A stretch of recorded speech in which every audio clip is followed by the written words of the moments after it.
আসসালামু আলাইকুম এভরিওয়ান। আজকে আমি আপনাদের সাথে খুবই স্পেশাল আর খুবই মজার একটা রান্না শেয়ার করতেছি, ডিম ঝুরি, যা সকালের নাস্তা, রুটি বা পরোটার সাথে আপনারা সবাই খেতে পারেন।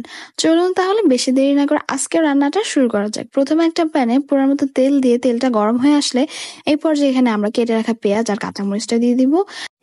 পেঁয়াজের কালার হালকা ব্রাউন হয়ে আসলে এরপর যেখানে আমরা সামান্য পরিমাণে একটু হলুদের গুঁড়াটা ব্যবহার করতেছি, এটা কালার আসার জন্য বেসিক্যালি আমি এখানে দিয়েছি। আপনি চাইলে নাও দিতে পারেন, কোনো সমস্যা নেই। তারপর এখানে আমরা আগে থেকে কেটে রাখা টমেটোগুলো দিয়ে দিব। টমেটোগুলো দিয়ে ভালোভাবে আমরা এটাকে নেড়ে চেড়ে দিব।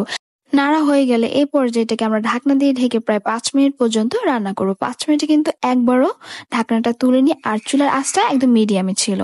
টমেটো থেকে পানিটা বেরিয়ে আসলে এই পর্যায়টাকে আমরা আবারও ভালোভাবে নেড়ে চেড়ে দিব। টমেটোটা ভেঙে ভেঙে দিব যাতে তাড়াতাড়ি গলে যায় আর পানিটাও খুব দ্রুত শুকিয়ে যায়। এই পর্যায়ে চুলার আঁচটা কিন্তু একটু বাড়িয়ে দিয়েছি যাতে পানিটা শুকিয়ে যায়।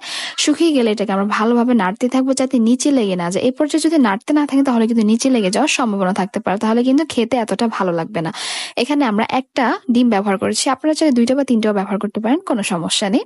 ডিমটা দিয়ে ভালোভাবে এটাকে আমরা নেড়ে চেড়ে দিব যাতে নিচে লেগে না যায়। পানিটা শুকিয়ে যে ভাজা ভাজা হয়ে আসলে এই পর্যায়টাকে আমরা সার্ভ করব। আমার আজকের ভিডিও যদি আপনাদের ভালো লাগে থাকে তাহলে অবশ্যই লাইক, ফলো আর সাবস্ক্রাইব করবেন। অবশ্যই কমেন্ট করে জানাবেন আমার আজকের রেসিপিটা কেমন হয়েছে, আর অবশ্যই বাসায় ট্রাই করবেন। সকলকে অসংখ্য ধন্যবাদ।